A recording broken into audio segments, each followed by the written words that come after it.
এইৰ নাম কৰোণা আৰু এইৰ আৱিষ্কাৰক সেইজন যিয়ে ভাইৰাছৰ বলত সমগ্ৰ পৃথিৱীক নিজৰ হাতত মুঠিত ৰাখিব বিচাৰে।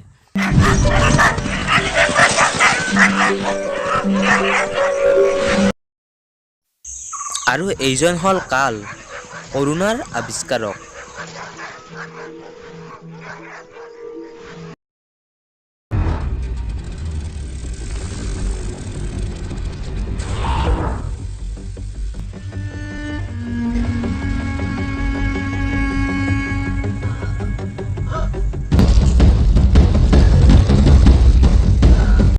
কাল এতিয়া সফল।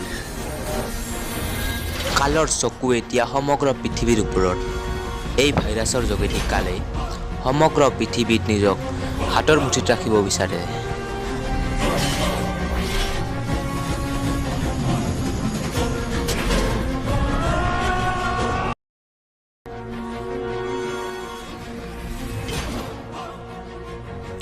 সমগ্ৰ পৃথিৱীত এই ভাইৰাছ বিয়পি পৰিছে।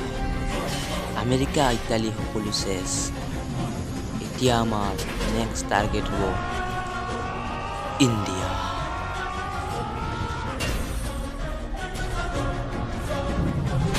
ইণ্ডিয়াও এতিয়া হ'ব খতম।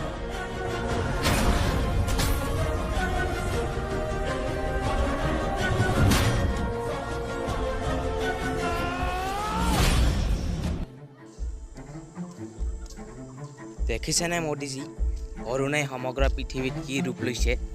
ই যদি ভাৰতত আহে অৱস্থা কি হ'ব?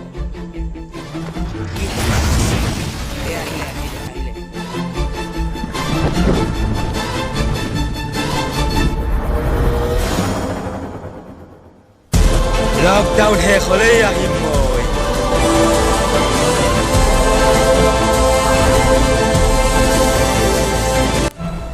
লকডাউন শেষ হোৱাৰ পিছতে মানুহে কোনো ধৰণৰ ছ'চিয়েল ডিষ্টেঞ্চ নামানি আগৰ দৰে ওলাই আহিছে আৰু ইফালে কালেও নিজৰ কাম আৰম্ভ কৰি দিছে।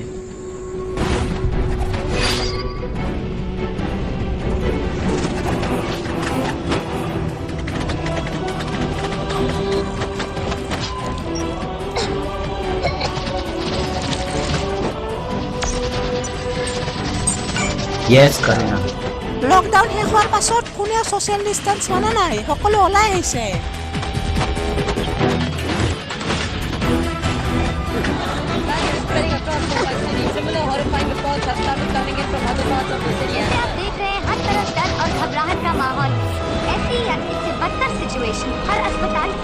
बेहद तेजी से फैलने वाले इस वायरस की वजह से अनगिनत लोगों की हालत गंभीर है। 117 लोगों की मौत ऑलरेडी हो चुकी है और ये आंकड़ा लगातार बढ़ रहा है। চাওঁচোন ভাৰতত কিমানমান মানুহ মৰিল।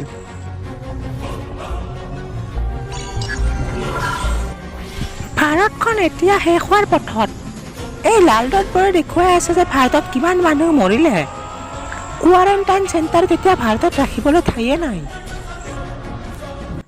ডেটছ গুড কায়া। ভাৰত নিজৰ দোষত ধ্বংস হৈছে। এটা কথা মনত ৰাখিব, লকডাউন শেষ মানে আমি সংকটমুক্ত নহয়। চৰকাৰে এতিয়া যিকোনো মুহূৰ্ততে লকডাউন উঠাই দিব পাৰে, কিন্তু লকডাউন খুলিল বুলিয়ে যদি আমি বাহিৰলৈ ওলাওঁ, এইটো আমাৰ এনে ভুল হ'ব যিটো ভুলে সমগ্ৰ দেশক ধ্বংসৰ মুখলৈ ঠেলি দিব।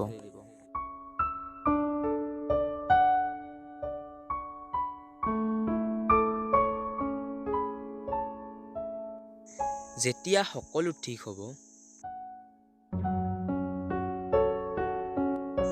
আমি পুনৰ লগ হ'ম।